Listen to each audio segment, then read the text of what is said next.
La saison 2 de Loki fait extrêmement fort. Après avoir été pour la plupart lassé du MCU, voilà que Loki revient pour rattraper tous les soldats morts au combat. Si la plupart des épisodes nous laissent quelques mystères et nous laissent entrevoir quelques révélations, celui-ci est à l'apothéose de tout ce que nous pouvons imaginer. Nous rentrons désormais dans le vif du sujet et des enjeux qui pourraient dépasser le TVA. Mesdames, messieurs, bienvenue à toutes et à tous dans cette toute nouvelle vidéo. Aujourd'hui, on va explorer des mystères et des révélations qui nous sont laissés dans le 4e épisode de Loki saison 2. Si jamais tu aimes le contenu de cette chaîne, n'oublie pas qu'il est possible pour toi de mettre ton petit pouce vers le haut qui fait toujours extrêmement plaisir. Et si jamais tu n'es pas encore abonné, eh bien n'hésite pas à franchir le pas en t'abonnant et en activant la cloche. Allez, on est parti.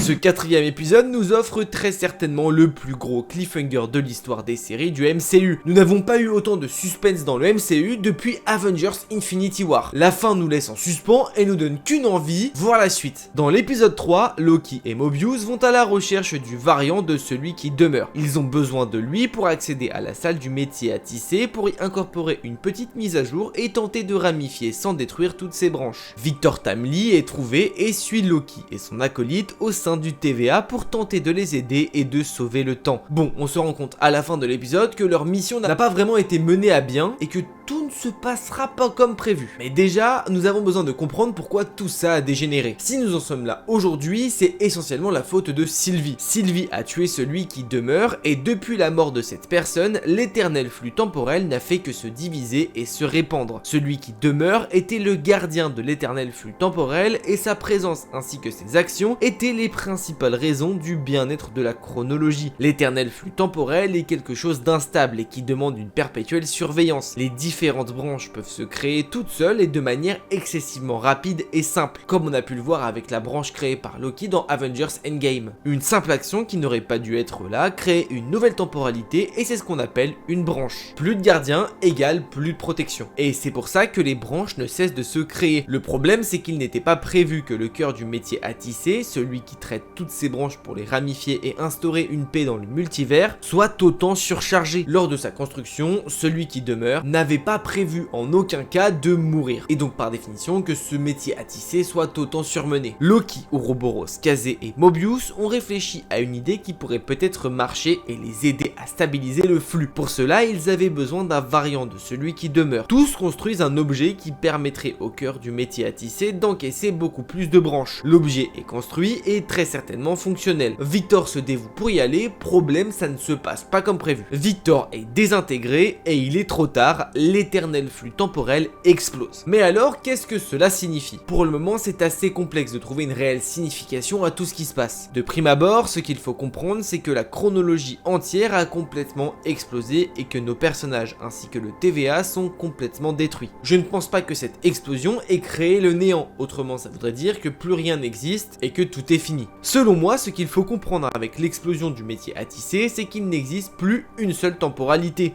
et que toutes les branches créées ne soient plus des branches mais un véritable univers à part entière et indépendant de la timeline principale, et que tout ce qui soit redouté par celui qui demeure voit finalement le jour aujourd'hui, c'est-à-dire la création de la fameuse guerre multiverselle. Tous ces univers détachés créent une véritable pagaille et comme il n'y a plus de gardiens, tous les univers sont liés les uns avec les autres avec de simples brèches. L'éternel flux temporel a bien explosé, ce qui ne créait pas la fin des temps, mais tout simplement une multitude de flux solitaires n'appartenant plus au flux sacré, comme des créations de mondes et d'univers à part entière. Il est très compliqué de comprendre ce qui peut réellement se passer dans la suite, mais l'idée que j'en ai me paraît la plus crédible et la plus plausible. Ceci dit, j'ai pas la science infuse et je vois pas dans le futur, donc si toi tu as d'autres idées, n'hésite pas à me les mettre en commentaire. Mais alors, qu'adviennent de Loki, Mobius, Ouroboros ou encore Sylvie? Lorsque le métier à tisser a explosé, il a libéré une immense énergie temporelle. Tous ont donc été frappés par cette dernière. Celle-ci les a, pour moi, envoyés toutes et tous dans des univers distincts. Peut-être que chacun s'en séparait et qu'il va falloir qu'ils se retrouvent pour comprendre tout ce qu'il se passe. Nous devrions par la suite découvrir de nouveaux univers créés à partir des branches,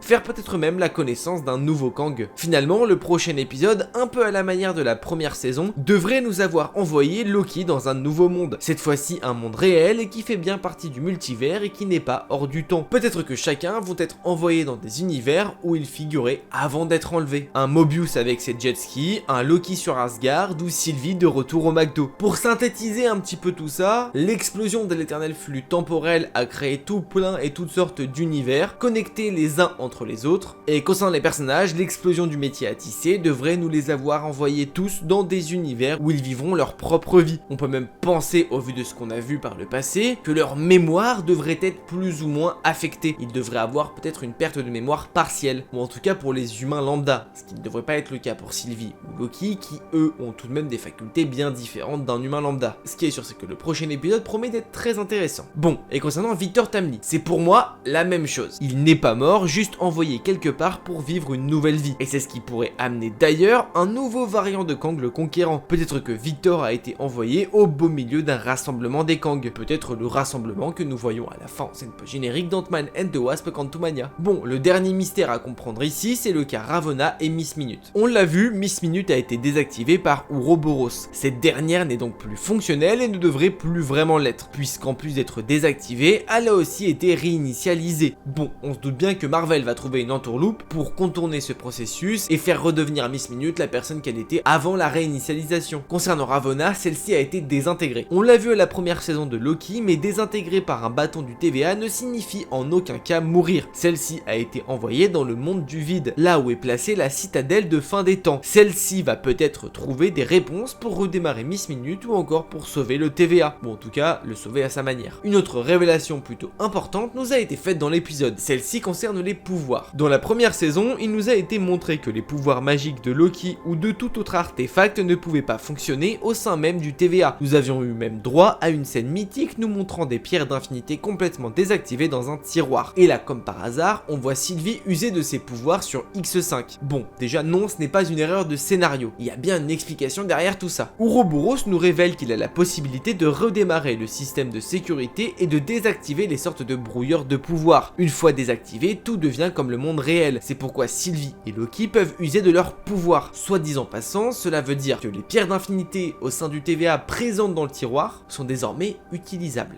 Je dis ça, je dis rien. À tout moment, on a un comeback des pierres avec un Kang qui vient en subtiliser et en utiliser quelques-unes, dans un but différent de Thanos bien évidemment. Bon, et bien voilà concernant les mystères et les révélations présents dans cet épisode. La vidéo est un peu courte, mais au vu de ce que nous avons dans cet épisode, tout est concentré sur un seul et même mystère. J'ai donc fait avec ce qu'il y avait sans rajouter du temps inutile. En revanche, peut-être que j'ai loupé certaines infos, certains mystères ou certaines révélations, dans ce cas-là, mets-les-moi en commentaire qu'on en discute tous ensemble. Bien évidemment, si jamais cette petite vidéo t'a plu, tu peux mettre le petit pouce vers le haut qui fait toujours extrêmement plaisir et qui aide au référencement. Si jamais tu n'es pas encore abonné, eh bien dans ce cas-là, abonne-toi et active la cloche puisque la chaîne comporte pas mal de vidéos plutôt sympas qui arriveront par la suite. Ce serait bête de louper tout ça. Je vous fais des bisous, n'oubliez pas, mais de grands pouvoirs impliquent de grandes responsabilités. À bientôt, ciao.